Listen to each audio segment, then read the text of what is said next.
எல்லாரும் எப்படி இருக்கீங்க? இன்னைக்கு ரெசிபி பார்த்தீங்கன்னா சுண்டல் வறுத்த குழம்பு. இந்த ரெசிபி பார்த்தீங்கன்னா எங்க அம்மாவோட ஃபேவரட் ரெசிபி. ரொம்ப நல்லா செய்வாங்க அம்மா. இது மழைக்காலத்துக்கு அப்புறமா வின்டர் சீசன் அப்பெல்லாம் சாப்பிட்றது ரொம்ப ரொம்ப சூப்பராக இருக்கும். எப்படி பண்ணுறதுன்னு பார்க்கலாம் வாங்க.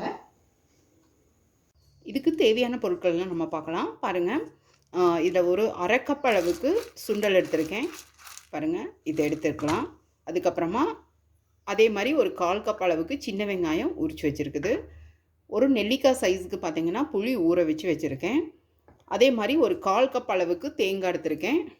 இது கூட இந்த தேங்காய் கூட நம்ம ஒரு 1/4 டீஸ்பூன் அளவுக்கு சோம்பு ஆட் பண்ணிக்கலாம். அதே மாதிரி 1/4 டீஸ்பூன் அளவுக்கு ஜீரகம் ஆட் பண்ணிக்கலாம். ஒரே ஒரு தக்காளி வேணும் இதுக்கு. இப்போ எப்படி பண்ணுறதுன்னு பார்க்கலாம். இது நல்லா நம்ம ஃபைன் பேஸ்ட்டாக அரைச்சி எடுத்துகிட்டு வந்துடலாம். இந்த கருப்பு சுண்டல் பார்த்தீங்கன்னா நான் கழுவி எடுத்துகிட்டு வந்திருக்கேன். இதை வந்து நம்ம அப்படியே வானலியில் போட்டுடலாம். இதை நல்லா வறுத்தெடுக்கலாம். இந்த மாதிரி நல்லா வெடிக்கணும். பாருங்கள், இது நல்லா வெடித்ததுக்கப்புறமா இதை நம்ம வந்து ஒரு பவுலில் ட்ரான்ஸ்ஃபர் பண்ணிக்கலாம். இந்த பதத்துக்கு போதும். இப்போ நம்ம ஆஃப் பண்ணிடலாம். இதை வந்து வேறு பவுலுக்கு நம்ம மாற்றி எடுத்து வச்சிடலாம். இந்த தேங்காய் கூட ஒரு 4-5 சின்ன வெங்காயமும் நம்ம போட்டு அரைச்சிடலாம்.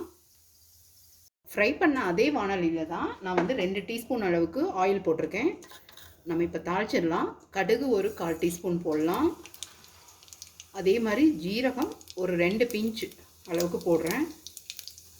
ஒரு 4-5 வெந்தயம் போட்டுக்கலாம். இந்த டைமில் நம்ம கட் பண்ணி வச்ச சின்ன வெங்காயம் போட்டுடலாம். கொஞ்சம் கறி லீஃபும் போட்டுடலாம். கட் பண்ணி வச்ச தக்காளி போட்டுக்கலாம். தக்காளி வதங்குறதுக்கு ஒரு 1/4 டீஸ்பூன் அளவுக்கு உப்பு ஆட் பண்ணிக்கலாம். கூடவே ஒரு 1/4 டீஸ்பூன் அளவுக்கு மஞ்சள்தூள் ஆட் பண்ணிக்கலாம்.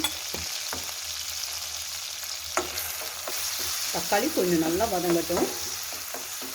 தக்காளி 50% வதங்கிடுச்சு. இந்த டைமில் நம்ம கொஞ்சம் தேவையான அளவு மசாலாலாம் ஆட் பண்ணலாம். நான் 1 டீஸ்பூன் அளவுக்கு மிளகாத்தூள் ஆட் பண்ணுறேன். மல்லித்தூள் பார்த்திங்கன்னா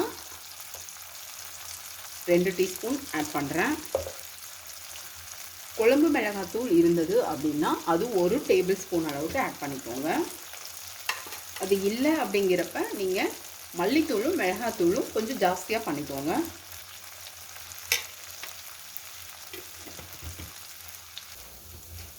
இதில் இப்போ நம்ம கரைச்சி வச்ச புளி வந்து இதில் ஆட் பண்ணிக்கலாம். இப்போ இது ஒரு கொதி வந்ததுக்கப்புறமா நம்ம தேங்காய் விழுது இதில் சேர்த்திடலாம். பாருங்கள், நல்ல ஒரு கொதி வந்துடுச்சு. இந்த டைமில் நம்ம அரைச்ச தேங்காய் விழுது நம்ம இதில் ஆட் பண்ணிக்கலாம். இப்போ தேவையான அளவு தண்ணியும் இதில் ஆட் பண்ணிடலாம். இந்த குழம்பு ரொம்ப கட்டியாலாம் இருக்காது, ஓரளவுக்கு தண்ணி மாதிரி தான் இருக்கும். ரொம்ப அருமையாக இருக்கும், டேஸ்டியாக இருக்கும் இந்த குழம்பு. இப்போ நம்ம இதுக்கு தேவையான அளவு உப்பு மட்டும் சேர்த்திக்கலாம். நான் இப்போ ஒரு 1/2 டீஸ்பூன் அளவுக்கு உப்பு ஆட் பண்ணிட்டேன். இப்போ இதை நல்லா கலந்து விட்டுட்டு இதுவும் ஒரு 2-3 நிமிஷம் வந்து நல்லா குக் ஆகணும். அப்போ தான் வந்து அந்த பச்சை வாசனையெல்லாம் போய் நல்ல ஒரு அந்த குழம்போட அரோமா வரும். அந்த டைமில் லாஸ்ட்டாக ஃபைனலாக தான் நம்ம இந்த வறுத்த சுண்டலை நம்ம அதில் ஆட் பண்ணணும். பர்ஃபெக்டாக இருக்குது உப்பு காரம் எல்லாமேவும். குழம்பு பாருங்கள், நல்லாவே வந்து சூப்பராக அந்த பச்சை வாசனையெல்லாம் போய் எண்ணெய் மிதங்குது. இந்த டைமில் நம்ம வறுத்த இந்த சுண்டல் போட்டுடலாம். நல்லா கிறிஸ்பியாக சூப்பராக இருக்கும் சாப்பிட்றதுக்கு. இன்னொரு 2 நிமிஷம் இது வெந்தால் போதும். நம்ம ஸ்டவ் ஆஃப் பண்ணிடலாம். நம்ம சுவையான வறுத்த சுண்டல் குழம்பு சூப்பராக ரெடி ஆகிடுச்சு. இப்போ நம்ம ஸ்டவ் ஆஃப் பண்ணிடலாம். இந்த மாதிரி ஒரு பவுலில் நம்ம இதை வந்து ட்ரான்ஸ்ஃபர் பண்ணி வச்சுக்கலாம்.